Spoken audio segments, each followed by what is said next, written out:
welcome back to my channel. My name is Melissa and I have a special guest with me today, Gigi, aka Olivia, aka Maggie, aka we don't even know who she really is.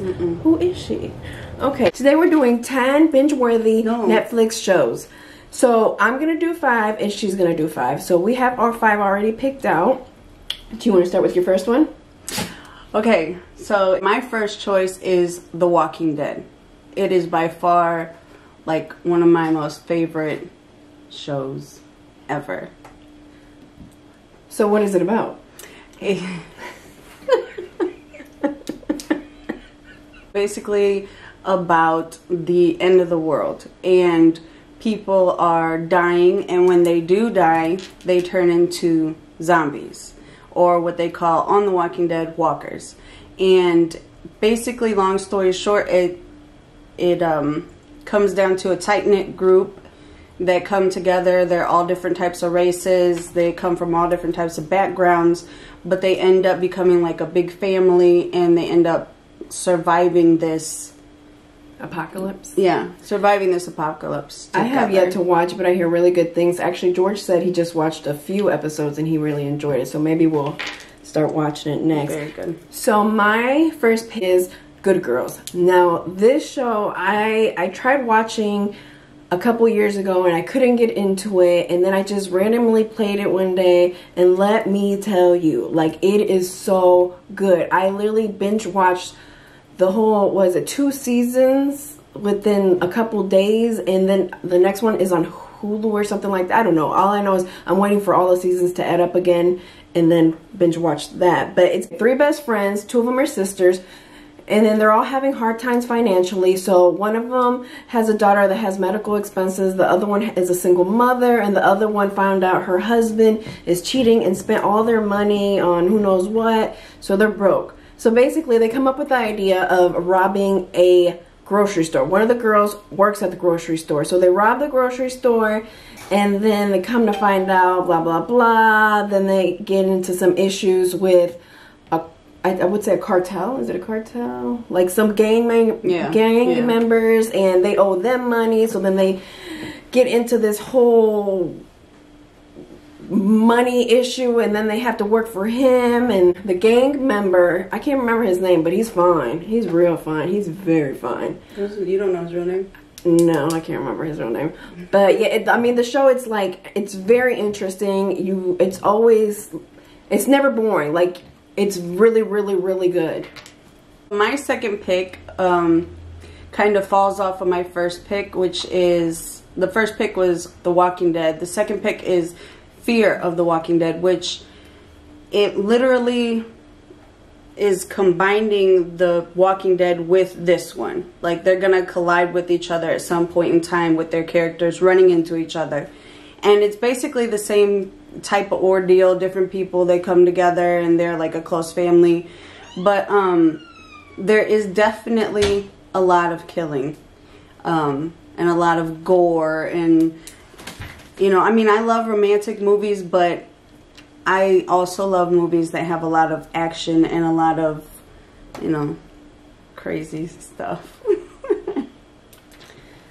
Okay, so my second one is All American. All American is very good. It's about this high schooler that he is really good at football. He goes to Crenshaw High, and his mom is a single mother. She wants him to do better for himself, so he gets the opportunity to go to live with them, to play football for their high school, which is a very, you know, uppity up high school and neighborhood and whatnot. So he goes there, and somehow his mom and the coach that he's living with had some type of affair, and it goes into that story. And then it goes into Spencer. Spencer's the main character, and it's really interesting. It's actually, if you like football, if you like that type of stuff, you would really be into this. You would really like it. So yeah, and they go through all of the high school experiences that normal kids go through, but rich. They're rich kids. So he's trying to kind of fit into that whole scenario, and yeah. Okay, so my third choice is called The Last Kingdom. Now they are probably, I think they're into season 3, getting ready to go into season 4. If I'm not mistaken, I could be completely wrong. But like I said, I love a lot of action movies and a lot of like it's based on like, you know, the 1800s and, you know, the knights and fighting and all this good stuff.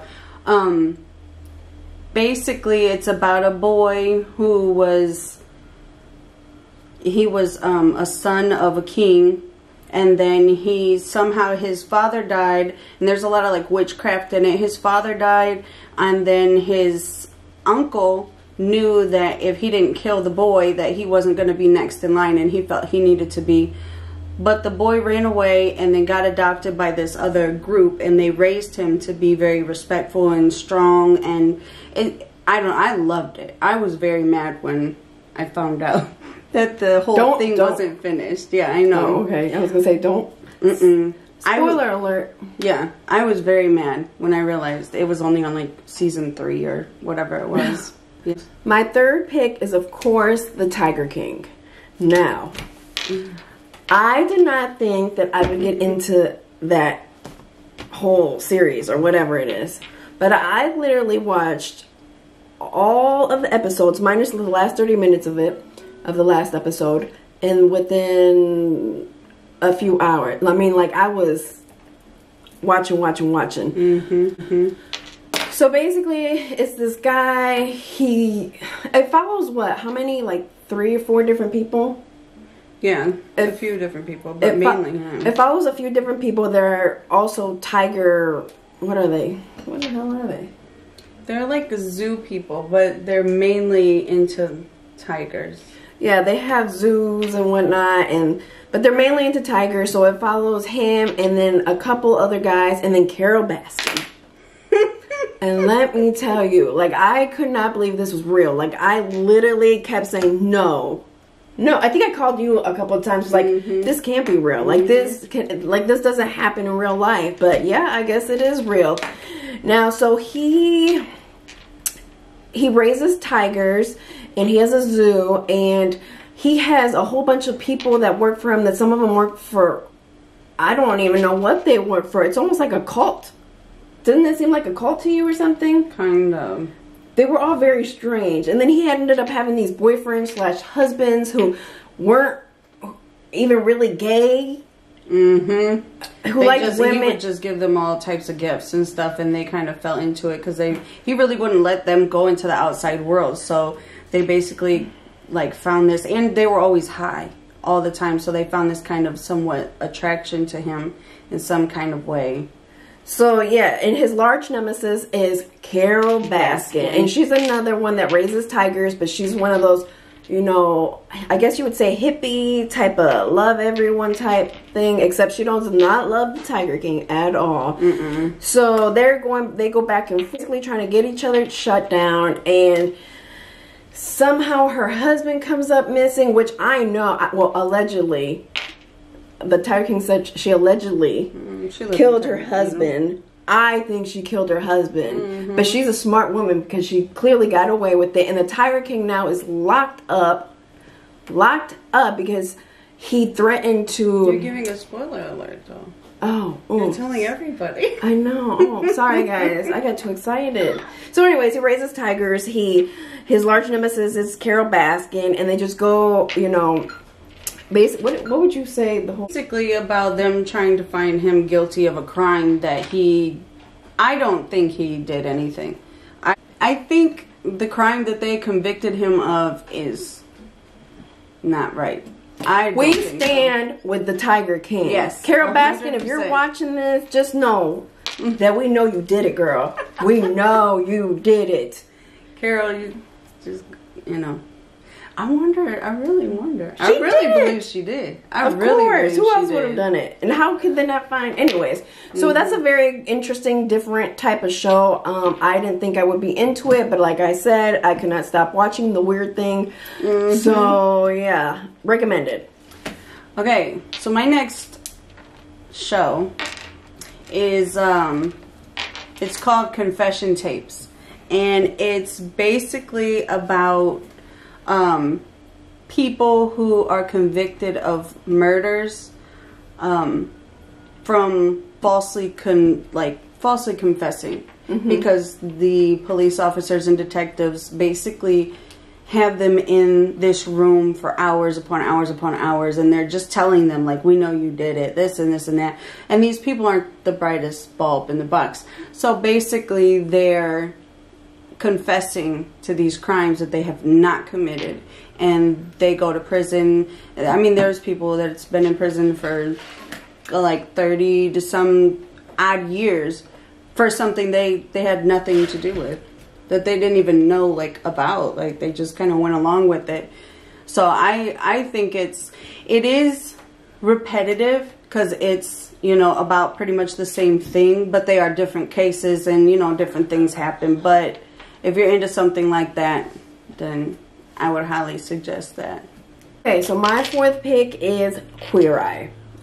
Have you watched Queer Eye? Oh, I love it. So if you're into tearjerkers or just anything that just makes you feel like you want to become a better person, that is the show to watch. So it follows the Fab Five. It's a remake. I think they had the show a while ago and then they just remade it, but it follows the Fab Five, and they go around and they help people that, you know, are going through things like either depression or just can't find themselves or aren't happy or lonely, or what else? Isn't it the one where they, like, the one lady, she was going for like a reunion, and she was they just try to uplift people. They try to help them with their style, their home, they try to help them with their confidence, try to help them find their inner queen. That's what they say. Yeah. And basically just helping people that are so different from them, but just trying to say, hey, you know, we can relate to you. We got you, you know? The good show. If you like that type of show, I'm telling you, you will not regret it. Watch that show. It is on, it's on Netflix, obviously. But yeah, it's a really good show. I think you guys really love it. The next show that I picked is called Don't Blank with Cats. What? And yeah, it's got that word in it, but you know, you don't like to say things like that on here. It is literally, it was so good when I watched it. Even my daughter watched it. She wanted to watch it again, and I didn't mind watching it again after I had just watched it, because it literally went from something just regular to, oh my goodness, this is like really deep and twisted. It's basically, it starts off with this guy, or they're not even sure who it is. There was a video that went viral on YouTube, and this is based on a true story. It went viral. It was basically someone tortured a kitten, and then killed it. And they were trying to find out who did it. So there was some people who weren't detectives, they weren't police officers, none of the above. Like the one lady, she just got divorced or something, and she was really stressed out and she needed something to do. So they started this group to find out who was killing these cats. Yes. So then it ended up being quite a few people in this group, and then, you know, it just kept getting worse. The videos kept getting worse. Everything started getting worse, and they kept saying, you know, he's going to end up killing somebody. And then it literally, the whole show took a whole turn. And the way that it ended, and the way that everything was brought together, it was like one of those moments. Mind blown. Mind blown. So you're telling me they're really looking for the cat murders? They did. I mean, it's bad. Like, you should not kill any animal. Yes, they did, but don't you think they should be looking for like kids that are missing, or but it was murderers? Or, well, I guess they shouldn't be looking for murders, right? Because I think it was more like, you know, they thought that it was, you know, just animals. So it wasn't. I don't think they felt 100%. 100% threatened by it. So I think, you know, like say somebody got murdered here, we're not going to just jump up and be like, ooh, who did it? I mean, maybe we'd want to know, but we're not going to get up and start searching and do all this stuff, because that person could very well come and try to find us and do something stupid. But it was someone who was torturing cats and killing cats. So it's kind of like, you know, a lot of people look at them as, you know, you're weak, like you're torturing a kitten, you're trying to kill this kitten, like what's wrong with you? So I think it started off like that, almost like a hobby to just try to find. Yeah. But you gotta watch it. You have to watch it. It's really good. Ask Moose. She'll be like, oh yeah, that's good. Okay, so my last pick, my fifth pick, is Dead to Me. Dead to Me follows, it's a story of two women, and they meet each other in therapy. One of them is going because her husband died. She's a widow in a hit and run accident. And then the other woman is going because her husband died in I think he had a heart attack or something like that. So anyways, fast forward, they become besties. And then somehow Judy, which is the one that her husband died from a heart attack, Judy ends up living with Jen, which is the other lady. And yeah, so Judy becomes a little weird and very like, hi Jen, hi Jen, hi Jen. And she moves in with Jen and her kids, and the kids find it very weird and creepy. But anyways, they become besties, and then it comes to find out that Judy lied about a whole bunch of stuff, and then a lot of the truth of why she's really trying to live with Jen comes out, and it's crazy. It's like comedy, but it's like a dark comedy, I guess you would say. Like it's just a lot going on, a lot of covering up, a lot of things being hidden, and just it's nuts. But it's really good, and I would definitely check that out. I think there's 2 seasons on there right now. So my last and final show is Lucifer. You would think that it's like, you know, something dark and scary and whatnot. The name scares me alone. Yeah, like you would think it was bad or whatever, but it's really not. It's about Lucifer, obviously, and it's a guy. He's very handsome. Oh man, he is very handsome. He's basically the devil, and he basically decided he wanted to take a break from down yonder, and he wanted to come up to Earth and just enjoy himself. And on vacation. Yeah, basically on vacation from being him. But he can still use his powers while he's on Earth, and he can't get hurt. Like, he can get shot and nothing will happen. It'll heal real fast. Like, everything's whatever. Then he was talking to this girl. The girl ends up getting murdered. And then this female detective comes on the scene. And basically, she wasn't moving fast enough for him. Mm-hmm. So he was trying to find out who did it. So every time she would come to another person to, like, question, he was already there, questioning them, beating them up, and she's like, what are you doing? Why are you here? Like, everywhere I go, you're here. So basically, like, he starts having feelings for her after a while, and then, like, he starts being able to get hurt because he's having feelings. Oh, like, that's kind of neat. Yeah, but I still haven't finished watching it all the way, but it is really good. So basically, he starts helping her solve crimes. And she keeps asking, like, who are you? And he keeps telling her, I'm Lucifer. And Lucifer, so but she doesn't believe it. Don't wow, believe it. Nobody believes him. And then he's got his brother who tries to come down and tell him to come back. And then he's got a demon who is like his sidekick, and it's a girl. She's real pretty, and she's always like into trouble, but then she starts doing good things, and like, yeah, it's actually a really good show. It sounds actually really interesting. Alright guys, so that's our 10 binge-worthy Netflix picks. So if you enjoyed this video and would like to see more videos like this, don't forget to hit the like button, comment, and subscribe. Bye.